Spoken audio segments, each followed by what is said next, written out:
senhores, sejam bem-vindos a mais um episódio de Quadrilhagem. Meu nome é Andrei Mosqueto.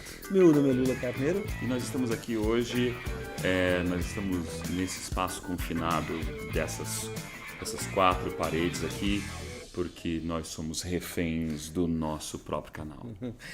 E reféns deste livro aqui. Esse livro é Fugir, do senhor Guy Delisle. Guy Delisle, a gente já conversou com ele, sobre ele aqui no canal, a gente falou sobre Pyongyang. A gente falou sobre Pyongyang, que ele é um...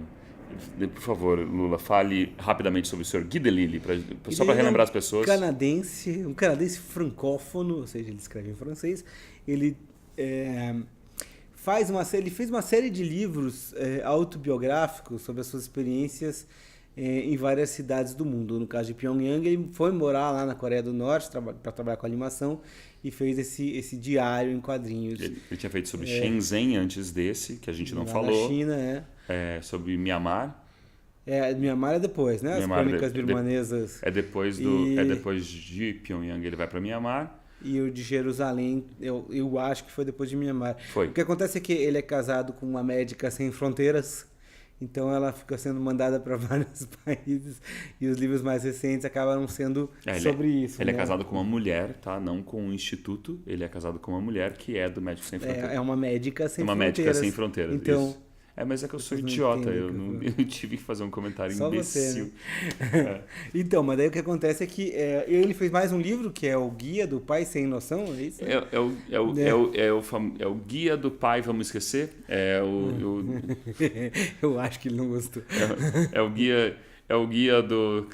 todo mundo tem uma música que você coloca no lado B que a gente deveria estar esquecendo nos próximos anos. Esse é o guia que ele fez sobre a aventura dele de pai. Eu, na condição de pai sem noção, não tenho algum interesse em ler aquele livro, mas não li ainda. E aí chegamos ao Fugir, o relato de um refém. Então, a gente tem aqui o senhor Guy Delisle, fazendo pela primeira vez um relato não autobiográfico na sua carreira enquanto quadrinista, né? Lembrando que ele é um animador, que ele fez vários trabalhos para TV Sunk e outras coisas, com o trabalho dele de animação, ele já fez várias coisas não autobiográficas, mas enquanto gibi, esse aqui é o não autobiográfico dele. E ele, como ele gosta muito, como ele vive com o pessoal do Médicos Sem Fronteiras, ele encontrou, no final dos anos 90, um relato de um doutor, de um administrador, na verdade, do Médicos Sem Fronteiras, que acabou sendo preso. Sequestrado. E... Então, ele foi sequestrado no final dos anos 90, em 97, por rebeldes chechenos. Ele estava numa outra república ali naquela ponta da Rússia, cujo nome não consigo me lembrar, mas é ali colada na Chechênia, e os caras invadiram o escritório do Médicos Sem Fronteiras e levaram o cara embora, e ele não sabia muito bem porquê, não sabia como é que estava, em que pé que estavam as coisas, e não conseguia entender uma palavra que os caras falavam. E o livro é sobre isso, é o relato dessa pessoa. A gente vai acompanhar o senhor Christophe André. Christophe André. O Cristóvão Dead. Cristóvão Dead, a gente vai acompanhar ele durante o período dele de cativeiro. E a questão aqui do Guy Delisle é justamente como ele vai representar esse longo período de cativeiro. Porque o seu Cristóvão fica um tempão preso. E o que eu acho que é o grande barato aí realmente é trabalhar com a coisa do isolamento, né? E isolamento total, quer dizer, ele não sabe por que ele está preso, ele não entende o que as pessoas estão falando para ele. Ele não sabe se ele tem um pedido de resgate, se não tem pedido, se as pessoas sabem que ele está lá, ele não sabe de nada. Se o pessoal sabe que ele está vivo, como que estão as negociações, se tem negociações, o que está acontecendo lá fora daquele quarto. É uma situação desesperadora e, nesse sentido, o Sr. Guy consegue deixar a gente desesperado juntos, porque a gente passa pelo isolamento junto, até pela escolha dele que ele faz do desenho. Quando ele faz O principal local de cativeiro do Sr. Christophe André é o segundo lugar onde ele vai, depois que ele é preso por essa galera. Ele é um lugar que tem as janelas fechadas, uma cama, Um colchonete. um colchonete no chão, um aquecedor ao qual ele é algemado o tempo todo, que ele não fica solto nunca. Aqueles aquecedores de filme americano, sabe, que são chumbados no chão, assim, aquele negócio que não se mexe. Então, é naquilo. Ele fica algemado naquilo e dorme assim, né? Toda noite. Então você imagina que ele passa por isso e daí o desenho do Guy Delisle mostra exatamente isso. Assim, ele mostra a janela com as tábuas, o colchonete, a porta e a lâmpada. A lâmpada, sem esporte, assim, só uma lâmpada pendurada. Só uma lâmpada, só um soquete, assim. Então ele fica durante grande parte do cativeiro, a gente fica sendo jogado para ângulos desses elementos, porque não tem mais nada para ver. É o que o cara tem para fazer lá dentro. Gente, é desesperador. É óbvio que você, quando você escuta o relato de alguém que passou por um sequestro, uma prisão que não foi, da qual não teve nenhuma responsabilidade, ele foi falsamente acusado, você que escuta, você claro que tem alma e empatia, né? Porque talvez você seja uma pessoa escrota e você veio parar nesse vídeo por acaso. Foi um prazer que você tenha visto 2 segundos, pode ir embora, tchau. Mas você que continuou vendo, você que é uma pessoa legal. Eu é que não fui uma pessoa legal agora, né? Eu fui um baita no escroto, ok. Eu te amo mesmo assim. Ah, valeu, obrigado. Então, toda vez que você escuta um relato de uma pessoa que passou por um desses momentos de sofrimento, é claro que você passa pela empatia de falar, nossa, que difícil, que foda que deve ser pra pessoa passar por isso, que dor, é muito desgastante, eu também enlouqueceria, você pode ter isso.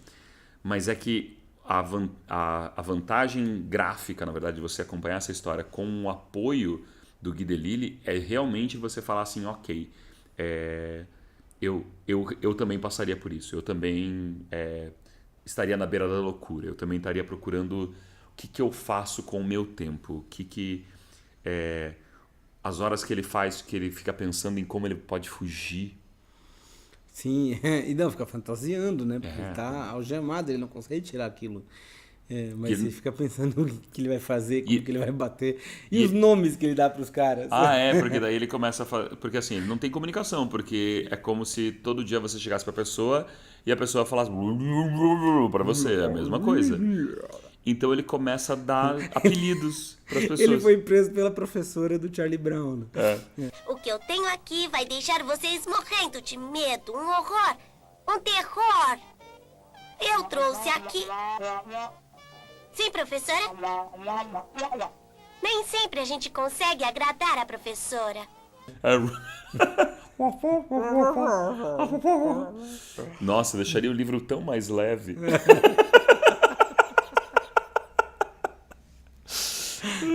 Então ele começa a apelidar as pessoas que estão aprisionando ele com nomes de personagens do Les Miserables. Eu esqueci o nome do cara. É isso aí, ele fala, esse cara ia ficar muito bem no papel de fulano. Ele ia ficar ótimo no papel lá do fulano do Les Miserables. E daí, é muito louco, porque daí ele começa a pensar, ele é um expert em guerras. O hobby dele é história militar. Você sabe que faz tempo que um tempo que a gente entrou na área dos spoilers, então se você quiser ler e achar muito legal, vale a pena. Vamos continuar com os spoilers. Você entrou aqui porque você quis. Ninguém te obrigou. Ninguém te obrigou. Tá aqui, agora aguenta. Mas é o seguinte, o Christophe André, ele é francês, né? O autor do quadrinho é canadense, mas o rapaz que foi sequestrado e que conta a história é francês. E ele ele adora história militar, ele se interessa muito por história militar. E ele tem, como bom francês, um interesse muito grande pelo Napoleão. Então ele sabe tudo das grandes batalhas do Napoleão, como já aconteceu. Ele vai contando, porque ele não tem nada para fazer. Nada. Ele tá amarrado, tá acorrentado num negócio A única vez que ele tenta se soltar da algema, a algema prende mais, quase que corta a circulação de sangue para a mão dele, né? E de vez em quando alguém abre a porta, solta a algema e dá uma sopa para ele tomar, um chá, leva no banheiro, traz de volta. Banho não é com frequência, e banho normalmente é um balde com um pano. De vez em quando te dá um balde d'água para você ir lá e tirar um pouco da nhaca. E aí esse cara, ele fica deitado, porque ele fica muito cansado depois de um certo tempo, já que ele toma uma sopa lá. No começo tem 3 refeições por dia e tal, mas ele fica parado naquela posição incômoda o tempo inteiro, com a cabeça a mil e sem conseguir se mexer direito, né? Ele dá uma voltinha quando soltam para comer, e depois, mas são 15 minutos, né? E aí o cara não consegue dormir, então ele está sempre num estado de fadiga. E ele começa a pensar lembrar da história militar. Então ele tem uma hora que ele começa a fazer o alfabeto. A é de Austerlitz, B é de não sei o que mais. Vai lembrando de batalhas e de figuras da época do Napoleão. Depois ele começa a pensar na Guerra de Secessão Americana, sabe? Para poder ocupar o seu tempo. Porque... E ele faz uma coisa para tentar manter a sua sanidade mental, que é ele é sequestrado no dia 1º de julho. Então, ele tenta fazer de todo o possível e impossível para ele não perder a contagem de qual dia que ele tá. Eles sabem que dia ele tá. Eles sabem qual dia ele tá. Porque aí você não perde completamente, né, a relação com a realidade. O meu contato com a realidade externa, o meu quarto, é eu saber em que data o mundo está. Porque fora isso, eu não tenho mais nenhum contato. Eu não sei exatamente, porque... A gente não tem o livro do Christoph André para a gente fazer a comparação, né, sobre a narrativa do Guy Delisle, até porque eu acho que o senhor Christopher, falou pro Guy Delisle, ele deu um relato direto. Começa o livro com isso, né? Eles estão ligando o gravador, né? Eles estão ligando o gravador. Imagem. Eles estão ligando o gravador e a gente vê, inclusive, o Guy Delisle no seu velho desenho autobiográfico que a gente conhece dos outros gibis, e você reconhece ali aquele personagem. Aquele personagemzinho. E é a última vez que você vê ele, porque dali pra frente agora a gente vai ver só o Christoph pra sempre, até o final. E ele deu uma alterada no traço, né? Deu. Ele ficou... A impressão que eu tenho é que a coisa ficou um pouco mais adulta aqui. Não é que ele tenha deixado de ser cartunesco, porque as outras obras do Guy Delisle são bem cartunescas, né? Ele tem um personagem que é ele, que tem poucos traços, tal, ele simplifica bem, e é muito bom o resultado que ele consegue. E aqui ele continua com a simplificação, né? Mas não sei explicar direito, mas o tratamento que ele dá deixa tudo mais sério. A sensação que você tem, pelo menos eu tive, lendo os relatos autobiográficos dele, e eu só li 2, o de Pyongyang e o de Jerusalém, é que ele tá meio que se divertindo contando aquilo, e de certa forma tirando um sarro da própria situação dele e tal. Aqui não tem brincadeira. Naqueles ele tá falando do próprio autossofrimento e podendo tirar sarro disso. E por tudo que a gente fala sobre os canadenses, eles se divertem falando do seu próprio autossofrimento, né? Faz parte da piada mundial em relação a quem são os canadenses. Uhum. Mas no caso daqui, ele não está falando do próprio sofrimento, né? Ele não pode tirar sarro porque eu tô ficando louco. Mesmo nas situações de perigo que ele passa em Jerusalém e tudo mais, ele não pode ficar tirando sarro sobre isso, né? Uhum. Ele tá realmente falando de uma situação foda. A situação é foda. Feio o troço. Né? É feio o troço. Porque é aquela coisa, mesmo que você passe por uma situação um pouco mais complicada em Jerusalém, ele morava no lado árabe, então não era muito agradável a vizinhança e tudo, né? Era complicado, mas assim, ele fala, é meio pitoresco, assim, olha aqui, eu fui morar em Jerusalém, aconteceu isso, voltei. Os árabes e os judeus às vezes não se dão bem, tem problema com isso e com aquilo, mas tudo bem, né? Mas... Aqui não é pitoresco.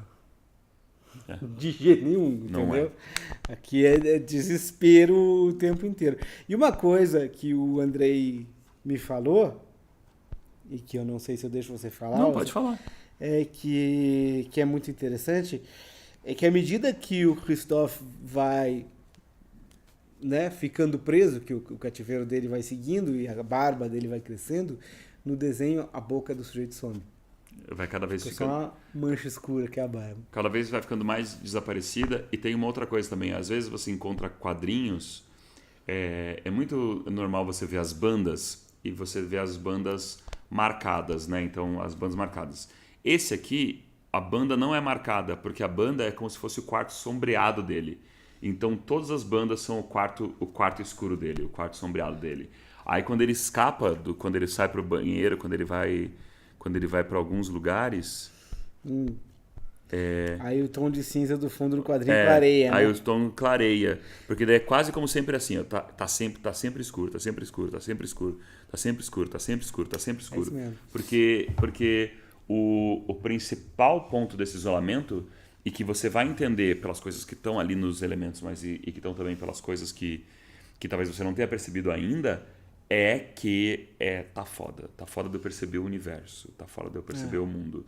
A capa é uma escolha clara sobre isso, né? Ele escolhe deixar o local do cativeiro e essa sombra do cara Do captor do aparecendo, captor de vez em aparecendo e só a sombra dele, e como lá fora tudo é melhor iluminado, né? A gente tá sendo convidado para ver um momento muito escuro da vida do Sr. Christoph André. Pois, uma coisa que eu gosto muito é que ele usa muito daquele recurso que é muito comum nos quadrinhos, de você suprimir o cenário em certas situações. Então você está vendo lá, né, o Pato Donald conversando com o tio Patinhas, de repente você tem só as cabecinhas deles e, sei lá, estão no meio da selva, mas não tem mais selva, né? O quadrinho são só os personagens conversando, porque você está querendo dar ênfase naquela situação, nas expressões deles e no que eles estão falando. O diálogo é mais importante do que o cenário nesse caso. Um fundo verde com umas folhinhas de vez em quando. E aqui o que ele faz é usar esse recurso em boa parte do livro, mas para te deixar claro que não tem cenário. O sujeito está preso num quarto que não tem nada. Ele tem uma janela pregada com tábua, que você vê pelas frestas, mais ou menos, quando tem luz lá fora. Na penumbra eterna, o quarto tem um colchonete, tem um aquecedor no chão e ele não consegue sair de perto do aquecedor porque ele está algemado. E é isso que existe. E de vez em quando vem uma coisa de fora, uma pessoa de fora, falando em qualquer coisa parecida com russo, checheno, não sei se existe a língua chechena, e traz uma comida pro cara, leva ele no banheiro, traz de volta, prende de novo. Então, assim, como ele mesmo diz, é pior do que estar preso, porque o preso tem uma noção de quando vai sair. Vou ficar 12 anos preso, ou mesmo se não vai sair. E sabe por que foi preso, né? E sabe por que foi preso. Ele sabe por que ele tá lá. Esse cara não sabe, de repente ele estava trabalhando, entraram no trabalho dele, levaram o cara embora, e ele não sabe mais nada. Não sabe se ele vai sair, não sabe como, não sabe nada. Então, pra gente poder encerrar aqui a nossa breve explicação sobre o fugir, se você gostaria que as pessoas ao seu redor tivessem empatia sobre esse processo lazarento que é você ser um refém de alguma coisa, esse é o seu livro. Você pode ler para você mesmo e você pode dar de presente para os outros, porque se a pessoa nunca tinha entendido quanto isso é dureza, agora ela vai entender. Fica difícil. Afinal de contas, quer que desenhe? Ele desenha. Formação de quadrilha, para você que gosta da gente aqui, formação de quadrilha, eu gostaria de indicar para vocês não um gibi, mas eu gostaria de... Como é que é o nome do livro agora? Puxa vida, eu queria...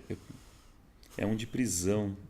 Caralho, não é o Papillon, mas é com o Steve McQueen. O livro? Não, o filme. Eu queria buscar um filme, caceta. Esqueci totalmente.